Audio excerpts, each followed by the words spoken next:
ದೇವರು ಪ್ರೀತಿಸುವ ಪ್ರೀತಿಯ ಬಿಗ್ ಜೆ ಟಿ ವಿ ಪ್ರಿಯ ವೀಕ್ಷಕರಿಗೆ ನಮ್ಮ ಕರ್ತನಾದ ಯೇಸು ಕ್ರಿಸ್ತನ ಹೆಸರಿನಲ್ಲಿ ನಿಮ್ಮನ್ನು ವಂದಿಸಿ ಸ್ವಾಗತ ಬಯಸ್ತಿದ್ದೇವೆ. ಬನ್ನಿರಿ, ಇಂದು ದೇವರ ವಾಕ್ಯವನ್ನು ಜ್ಞಾನೋಕ್ತಿಗಳು ದ ಬುಕ್ ಆಫ್ ಪ್ರಾವರ್ಬ್ಸ್ 2ನೇ ಅಧ್ಯಾಯ ಚಾಪ್ಟರ್ 2 ಇದರಿಂದ ನಾವು ನೋಡಿಕೊಳ್ಳೋಣ. ಜ್ಞಾನೋಕ್ತಿ 2ನೇ ಅಧ್ಯಾಯದಲ್ಲಿ 11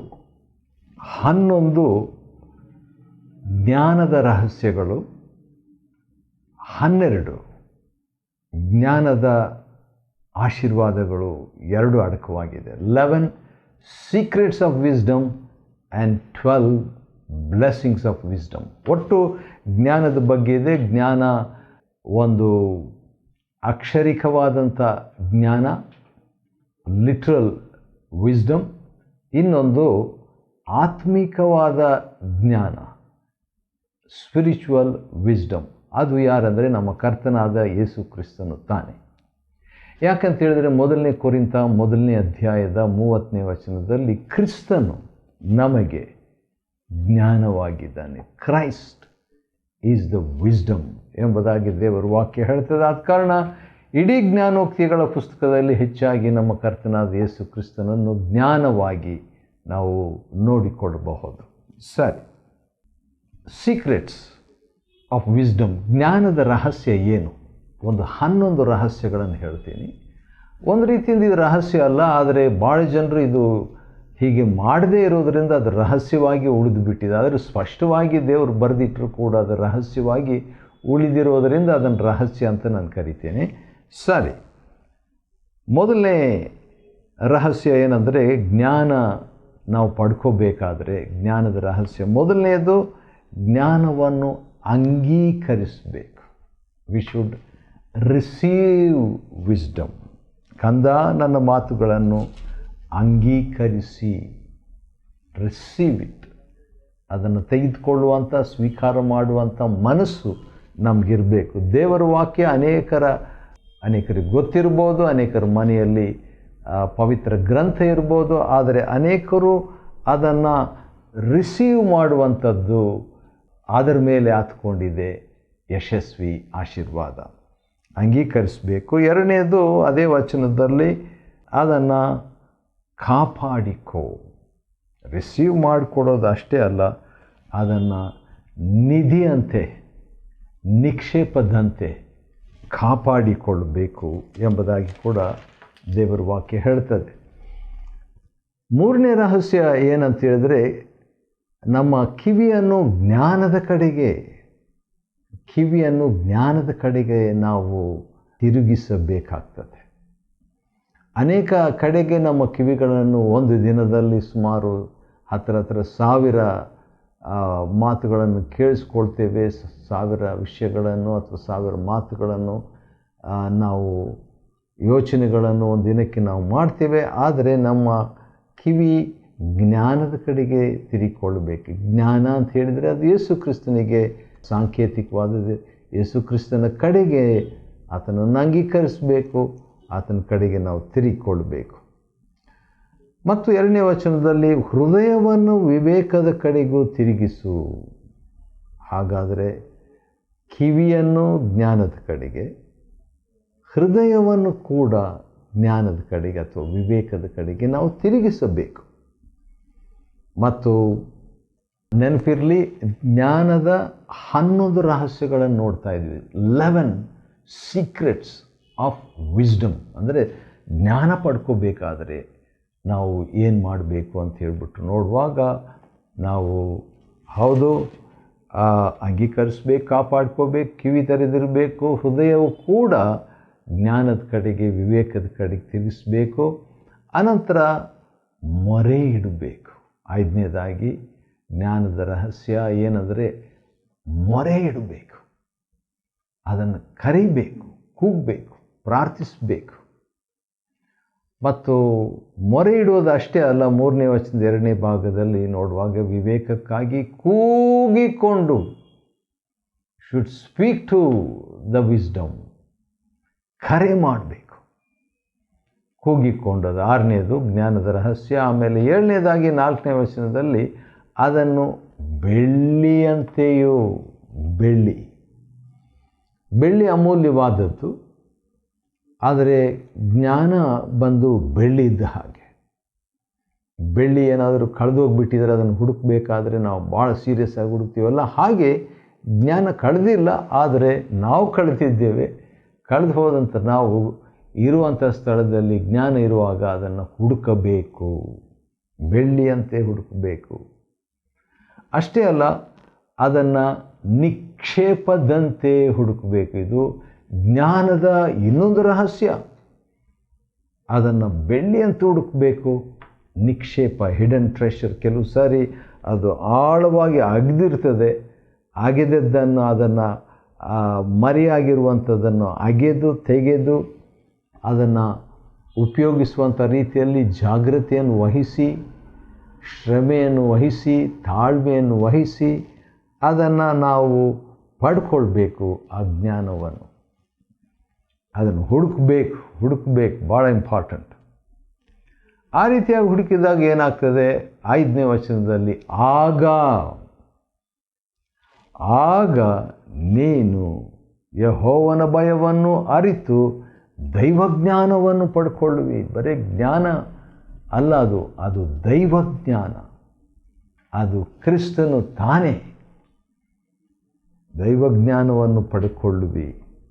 6ನೇ ವಚನ, ಯೆಹೋವನೇ ಜ್ಞಾನವನ್ನು ಕೊಡುವಾತನು. ಯೆಹೋವನೇ, ಆತನು ಮಾತ್ರ. He is the source of wisdom. Only father can give the son out of love. ಪ್ರೀತಿಪೂರ್ವಕವಾಗಿ ತಂದೆ ಮಾತ್ರ ಮಗನನ್ನು ಕೊಡುವುದಕ್ಕೆ ಸಾಧ್ಯ. ಯಾಕಂದರೆ ಯೆಹೋವನೇ, 6ನೇ ವಚನ, ಜ್ಞಾನವನ್ನು ಕೊಡುವಾತನು. ಆತನ ಬಾಯಿಂದಲೇ ತಿಳುವಳಿಕೆಯು ವಿವೇಕವು ಹೊರಟು ಬರ್ತದೆ. ಹಾಗಾದರೆ ಜ್ಞಾನ ಪಡ್ಕೋಬೇಕಾದ್ರೆ ಏನು ಮಾಡಬೇಕು? ಇನ್ನೂ ಕೆಲವು ವಾಕ್ಯಗಳು ಇದೆ, ನಾವು ನೋಡೋಣ. ಇನ್ನೂ ಒಂದು 3 ಕಂಡೀಷನ್ಸ್ ಇದೆ. ಜ್ಞಾನ ಪಡ್ಕೋಬೇಕಾದ್ರೆ 7ನೇ ವಚನದಲ್ಲಿ ನಾವು ನೋಡ್ಕೊಳ್ತೀವಿ, ಆತನ ಯಥಾರ್ಥ ಚಿತ್ತರಿಗೆ ಸುಜ್ಞಾನವನ್ನು ಕೂಡಿಸಿಡುವನು. ದೇವರು ಸುಜ್ಞಾನವನ್ನು, ದೈವಿಕ ಜ್ಞಾನವನ್ನು ಕೊಡಬೇಕಾದ್ರೆ ಯಥಾರ್ಥ ಚಿತ್ತರು, ಆನೆಸ್ಟಿ ಭಾಳ ಇಂಪಾರ್ಟೆಂಟ್. ಅದು ಇದ್ದಾಗ ಏನಾಗ್ತದೆ? ದೇವರು ನಮಗೆ ಸುಜ್ಞಾನವನ್ನು ಕೊಡ್ತಾನೆ. ಜ್ಞಾನ ಅಂದರೆ ಕ್ರಿಸ್ತನನ್ನು ಕೊಡ್ತಾನೆ. ಒಬ್ಬ ವ್ಯಕ್ತಿ ಫಿಲಿಪ್ ಅಂತ ಹೇಳಿಬಿಟ್ಟು, ಫಿಲಿಪ್ಪನು ಹೋಗಿ ನಥಾನಿಯಲ್ ಎಂಬ ವ್ಯಕ್ತಿಯನ್ನು ಕರ್ಕೊಂಡು ಬಂದಾಗ, ಇವನು ಉತ್ತಮ ಇಸ್ರಾಯೇಲನು, ಇವನಲ್ಲಿ ಕಪಟ ಇಲ್ಲ ಎಂಬುದಾಗಿ ಯೇಸು ಕರ್ತನು ಆ ನಥಾನಿಯಲ್ನ ಬಗ್ಗೆ ಹೇಳಿದಾಗ ಅವನಿಗೆ ಆಶ್ಚರ್ಯ ಆಗಿಬಿಡ್ತದೆ.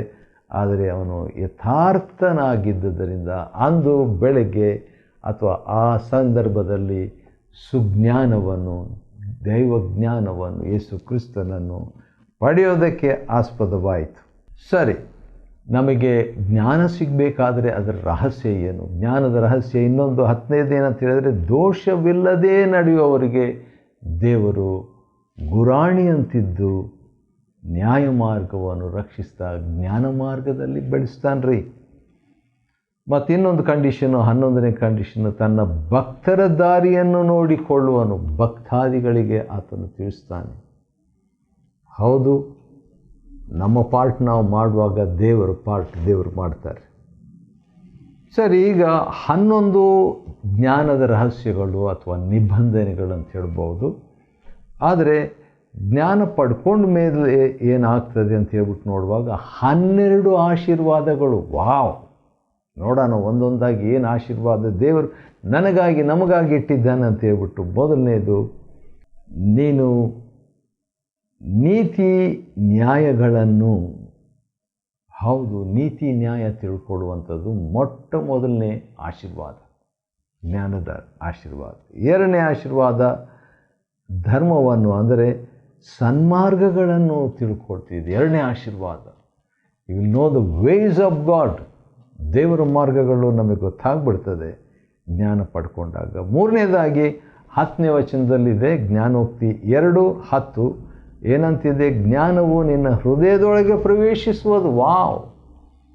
ಬರೀ ಕೇಳಿಸ್ಕೊಳ್ಳೋದಲ್ಲ, ಆ ಜ್ಞಾನ ನಿನ್ನ ಜೀವನದಲ್ಲಿ ಒಂದು ಭಾಗಿಯಾಗುತ್ತೆ. ಸಕಲ ಸನ್ಮಾರ್ಗಗಳನ್ನು ನೀನು ತಿಳ್ಕೊಳ್ಳುವಿ. ಹೃದಯದೊಳಗೆ ಪ್ರವೇಶಿಸುವುದು ತಿಳುವಳಿಕೆಯು ನಿನ್ನ ಆತ್ಮಕ್ಕೆ ಆನಂದವಾಗಿರುವುದು. ಜ್ಞಾನದ ಮತ್ತೊಂದು ಆಶೀರ್ವಾದ ಆತ್ಮಿಕ ಆನಂದ. ವಾವ್! ಆತ್ಮಿಕ ಆನಂದ. 11ನೇ ವಚನದಲ್ಲಿ ಬುದ್ಧಿಯು ನಿನಗೆ ಕಾವಲಾಗಿರುವುದು. ಹೌದು, ಬುದ್ಧಿ ನಮಗೆ ಜ್ಞಾನದ ಮತ್ತೊಂದು ಆಶೀರ್ವಾದ ಕಾವಲಾಗಿರುವುದು. 6ನೇ ಆಶೀರ್ವಾದ ಏನಂತ ಹೇಳಿದರೆ ವಿವೇಕವು ನಿನ್ನನ್ನು ಕಾಪಾಡುವುದು.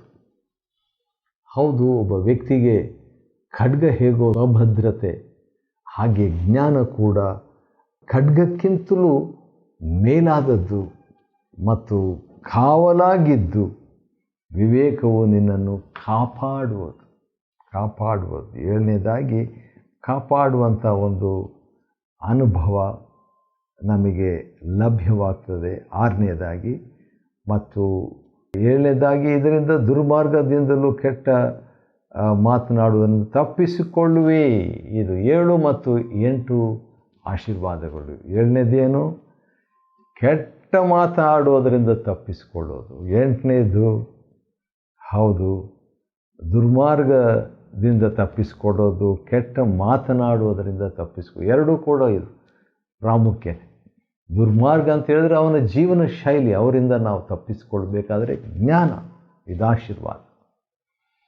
ಅಷ್ಟೇ ಅಲ್ಲ, ಕೆಟ್ಟ ಮಾತು ಕೆಲವರು ಆಡ್ತಾ ಇರ್ತಾರೆ, ಅದು ವಾಡಿಕೆ ಆಗಿಬಿಟ್ರೆ ಅದರಿಂದ ಕೂಡ ತಪ್ಪಿಸಿಕೊಳ್ಳುವಂತೆ ಮಾಡುವಂಥದ್ದು ಜ್ಞಾನ, ವಿಸ್ಡಮ್.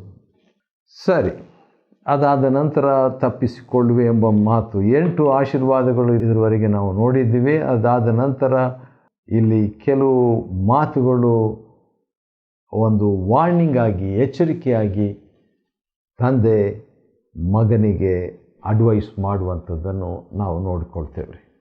ಸರಿ, ಇದಾದ ನಂತರ ನಾವು ಮುಂದೆ ನೋಡುವಾಗ 10ನೇ ವಚನದಲ್ಲಿ ಜ್ಞಾನದ 10ನೇ ಆಶೀರ್ವಾದ, 10th ಬ್ಲೆಸ್ಸಿಂಗ್ ಆಫ್ ವಿಸ್ಡಮ್ ಏನಿದೆ ನೋಡೋಣ ಬನ್ನಿರಿ.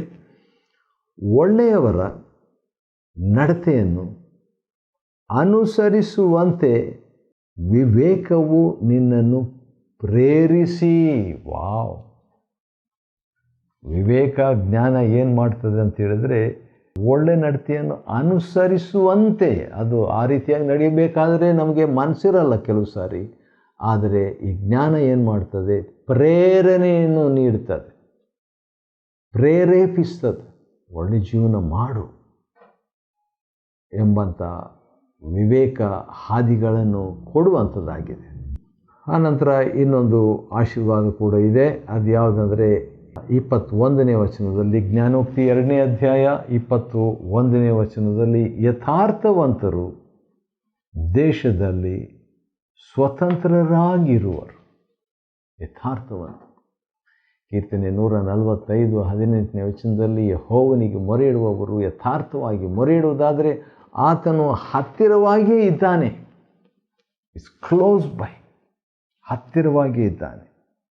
ಯಥಾರ್ಥವಂತರು ದೇಶದಲ್ಲಿ ಸ್ವತಂತ್ರರಾಗಿರುವರು, ನಿರ್ದೋಷಿಗಳು ಅದರಲ್ಲಿ ನೆಲೆಯಾಗಿರುವರು. ನಿರ್ದೋಷಿಗಳು, ಹೌದು, ನಿರ್ದೋಷಿಗಳನ್ನು ದೇವರು ಸ್ಥಿರಪಡಿಸ್ತಾ ಇದ್ದಾನೆ. ಆದರೆ ದುಷ್ಟರಾದರೂ ದೇಶದೊಳಗಿಂದ ಕೀಳಲ್ಪಡುವರು. ಹೌದು, ದೇವರ ಆಶೀರ್ವಾದ ದೇಶ ಇದ್ದ ಹಾಗೆ. ಆ ದೇಶದಲ್ಲಿ ಭಾಗಿಯಾಗಿರಬೇಕಾದ್ರೆ, ದೇವರ ಆಶೀರ್ವಾದ ನಾವು ಹೊಂದುವವರಾಗಿರಬೇಕಾದ್ರೆ ಆದ್ಯತೆಯನ್ನು ಜ್ಞಾನಕ್ಕೆ ಕೊಡಬೇಕು. ಒಂದು ರೀತಿಯಿಂದ ಅದು ಸೀಕ್ರೆಟು, ಇನ್ನೊಂದು ರೀತಿಯಿಂದ ಅದು ಸೀಕ್ರೆಟ್ ಅಲ್ಲ. ದೇವರು ವಾಕ್ಯದಲ್ಲಿ ಈಗಾಗಲೇ ಬರೆದು ಬಿಟ್ಟಿದ್ದಾನೆ, ಅದನ್ನು ಓದಿ ನಾವು ತಿಳ್ಕೊಳ್ಬೋದು. ನಮಗೆ ಬಿಟ್ಟಿದೆ ಸ್ವತಂತ್ರ, ನಮಗೆ ಬಿಟ್ಟಿದೆ ಸ್ವತಂತ್ರ. ಸರಿ, ಈಗ ಜ್ಞಾನದ 11 ರಹಸ್ಯಗಳು, ಜ್ಞಾನದ 12 ಆಶೀರ್ವಾದಗಳು ನಾವು ಹೊಂದಿಕೊಂಡಿದ್ವಿ. ಇದರಲ್ಲಿ ಒಂದು ಮಾತು ನಾನು ಸ್ಪಷ್ಟಪಡಿಸ ಬಯಸ್ತಾ ಇದ್ದೀನಿ. ಅನೇಕ ವರ್ಷಗಳ ಹಿಂದೆ ಈ ಮಾತು ನನಗೆ ಬಹಳ ಉತ್ತೇಜನವನ್ನು ಕೊಟ್ಟಂಥ ಒಂದು ವಾಕ್ಯ. ಮತ್ತು ಸೇವಾ ಪ್ರಾರಂಭದಲ್ಲಿ ಇದು ಮಹಾ ಸಹಾಯಕರವಾಗಿ ಇದ್ದಂಥ ಒಂದು ವಾಕ್ಯ. ಅದನ್ನು ಮತ್ತೊಂದು ಆವೃತ್ತಿ ನಾನು ಹೇಳಲಿಕ್ಕೆ ಇಷ್ಟಪಡ್ತೇನೆ. 2ನೇ ಅಧ್ಯಾಯ ಮತ್ತು 3-4 ವಚನಗಳಲ್ಲಿ ಬುದ್ಧಿಗಾಗಿ ಮೊರೆ ಇಟ್ಟು ವಿವೇಕಕ್ಕಾಗಿ ಕೂಗಿಕೊಂಡು ಒಂದು ಮೊರೆ ಇಡಬೇಕು, ಪ್ರೇಯರ್ ಮಾಡಬೇಕು. 2ನೇದು ಹುಡುಕಬೇಕು. ಆ ರೀತಿಯಾದಾಗಿ ನಾವು ಕೂಗಿಕೊಂಡು ಅಥವಾ ಪ್ರಾರ್ಥನೆ ಮಾಡಿ ಅಂದ ತಕ್ಷಣ ನನಗೆ ಒಂದು ವಾಕ್ಯ ನೆನಪಿಗೆ ಬರ್ತೈತೆ. ನೋಡೋಣ ಅದು ಏನಂತಿದೆ ಅಂತ. 25ನೇ ಕೀರ್ತನೆಯಲ್ಲಿ ಇರುವಂಥ ಒಂದು ಮಾತು ಅದೇನೆಂದರೆ 25:2 ವಿಷಯವನ್ನು ರಹಸ್ಯ ಮಾಡುವುದು ದೇವರ ಮಹಿಮೆ. ಏನೋ ಒಂದು ವಿಷಯ ಇದೆ, ಆ ವಿಷಯವನ್ನು ರಹಸ್ಯ ಮಾಡ್ತಾನೆ ದೇವರು, ಎಲ್ರಿಗೂ ಗೊತ್ತಿಲ್ಲದಂತೆ ಮಾಡಿಬಿಡ್ತಾನೆ. ರಹಸ್ಯ ಮಾಡುವುದು ದೇವರ ಮಹಿಮೆ ಅಥವಾ ಪ್ರಭಾವ. ಆದರೆ ವಿಷಯವನ್ನು ವಿಮರ್ಶೆ ಮಾಡುವುದು ಅಥವಾ ಅದನ್ನು ಪ್ರಕಟ ಮಾಡಿಬಿಡೋದು, ದೇವರು ಮರೆಯಾದದ್ದನ್ನು ಪ್ರಕಟಪಡಿಸುವಂಥದ್ದು ರಾಜರ ಪ್ರಭಾವ. ವಿಮರ್ಶೆ ಮಾಡುವುದು ರಾಜರ ಪ್ರಭಾವ. ಜ್ಞಾನೋಕ್ತಿಗಳು ತಂದೆ ಹೆಚ್ಚಾಗಿ 75 ಕೀರ್ತನೆಗಳನ್ನು ಬರೆದಿರುವಾಗ ಮಗನು ಸುಮಾರು 30 ಕೀರ್ತನೆಗಳನ್ನು ಸೊಲೊಮೋನನು ಬರೆದಿದ್ದಾನೆ. ಹೌದು, ಅದನ್ನು ನಾವು ಬೆಳ್ಳಿಯಂತೆ ನಿಕ್ಷೇಪದಂತೆ ಹುಡುಕಬೇಕು. ಕೋಲಾರ ಎಂಬಂಥ ಒಂದು ಸ್ಥಳ ಇದೆ. ಆ ಸ್ಥಳದಲ್ಲಿ ಬಂಗಾರದ ಗಣಿ ಇದೆ. ಆ ದಿವಸಗಳಲ್ಲಿ ಬಂಗಾರದ ಒಂದು ಗಣಿ ಭಾಳ ಸುಪ್ರಸಿದ್ಧವಾದದ್ದು. ಆ ಕಾರಣದಿಂದ ಅಲ್ಲಿರುವಂಥ ಒಂದು ಪೇಟೆಗೆ ಬಂಗಾರ ಪೇಟೆ ಅಂತ ಕೂಡ ಹೆಸರು ಇಡುವಂತೆ ಆಯಿತು. ಆ ಊರ ಹೆಸರೇ ಕೋಲಾರ ಗೋಲ್ಡ್ ಫೀಲ್ಡ್ಸ್ ಎಂಬುದಾಗಿ ಆ ಬಂಗಾರದ ಹೊಲವನ್ನು ಎತ್ತಿ ತೋರಿಸುವಂಥ ಊರು ಅದು ಆಗಿದೆ. ಅಲ್ಲಿ ಆ ದಿವಸಗಳಲ್ಲಿ ಬಂಗಾರವನ್ನು ನಿಕ್ಷೇಪದಂತೆ ಅಗೆಯುತ್ತಿದ್ದರು. ಹಾಗೆ ನಮ್ಮ ಜೀವನದಲ್ಲಿ ಕೂಡ ದೇವರ ವಾಕ್ಯ ಎಂಬ ನಿಕ್ಷೇಪ ಇದೆ. ಇದನ್ನು ಸುಮ್ಮನೆ ಸೋಮಾರಿಗಳಿಗೆ ಲಭ್ಯವಿರೋದಿಲ್ಲ. ಆದರೆ ಅದಕ್ಕಾಗಿ ಮೊರೆ ಇಟ್ಟು, ಅದಕ್ಕಾಗಿ ಕೂಗಿಕೊಟ್ಟು, ಅದಕ್ಕಾಗಿ ಬೆಳ್ಳಿಯಂತೆಯೂ ನಿಕ್ಷೇಪದಂತೆಯೂ ಹುಡುಕುವಾಗ ಏನಾಗ್ತದೆ? ಯಾವಾಗ ಹುಡುಕುವಾಗ, ಯಾವಾಗ ಮೊರೆ ಇಡುವಾಗ, ಯಾವಾಗ ಕೂಗಿಕೊಳ್ಳುವಾಗ ಏನಾಗ್ತದೆ? ಆಗ ನೀನು ಯೆಹೋವನ ಭಯವನ್ನು ಅರಿತು ದೈವ ಜ್ಞಾನವನ್ನು ಪಡ್ಕೊಳ್ಳಿ. ದೇವರ ಜ್ಞಾನ, ದೇವರು ಕಳಿಸಿದ ಕ್ರಿಸ್ತನೆಂಬ ಜ್ಞಾನ ನಾವು ಪಡ್ಕೊಳ್ಬೇಕಾದ್ರೆ ಅದಕ್ಕೆ ಕೆಲವು ನಿಬಂಧನೆಗಳನ್ನು ನಾವು ನೋಡಿಕೊಂಡಿದ್ದೇವೆ. ಅದರ ನಿಬಂಧನೆಗಳನ್ನು ಪಾಲಿಸೋದರಿಂದ ನಮಗೆ ಸಿಗುವಂಥ ಆಶೀರ್ವಾದಗಳು 12 ಆಶೀರ್ವಾದಗಳು. ಅದನ್ನು ಹೇಳಬೇಕಾದ್ರೆ ಮಾರ್ಗ ತಿಳ್ಕೊಳ್ತೇವೆ. ಆಮೇಲೆ ನಮ್ಮ ಹೃದಯಕ್ಕೆ ಅದು ನಾಟುವಂಥದ್ದಾಗಿದೆ, ಆತ್ಮಕ್ಕೆ ಅಂದವಾಗಿರುವಂಥದ್ದಾಗಿದೆ, ಕಾವಲಾಗಿರುವಂಥ ಬುದ್ಧಿ, ಕಾಪಾಡುವಂಥ ವಿವೇಕ, ಮತ್ತು ವಿವೇಕವು ಪ್ರೇರೇಪಿಸ್ತದೆ ಅಂತೆ. ಹೌದು, ಅದು ರಿಮೈಂಡರ್ ಥರ ನಮಗೆ ಮಾಡ್ತದೆ, ಅಲಾರ್ಮ್ ಥರ ನಮಗೆ ಕೊಡ್ತದೆ. ಆನಂತರ ನೀತಿವಂತರ ಹಾದಿಗಳನ್ನು ಹಿಡಿಯುವ ಹಾಗೆ ಮಾಡ್ತದೆ. ಸ್ವತಂತ್ರರಾಗಿ ನೆಲೆಯಾಗಿರುವಂತೆ ಕೂಡ ಮಾಡ್ತದೆ. ಜ್ಞಾನೋಕ್ತಿ 2ನೇ ಅಧ್ಯಾಯವನ್ನು ಅಧ್ಯಯನ ಮಾಡಿಕೊಳ್ಳುವಂತೆ ದೇವರು ಕೊಟ್ಟ ಕೃಪೆಗಾಗಿ ಆತನ ಸ್ತೋತ್ರವಾಗಲಿ. ದೇವರು ನಿಮ್ಮನ್ನು ಆಶೀರ್ವದಿಸಲಿ.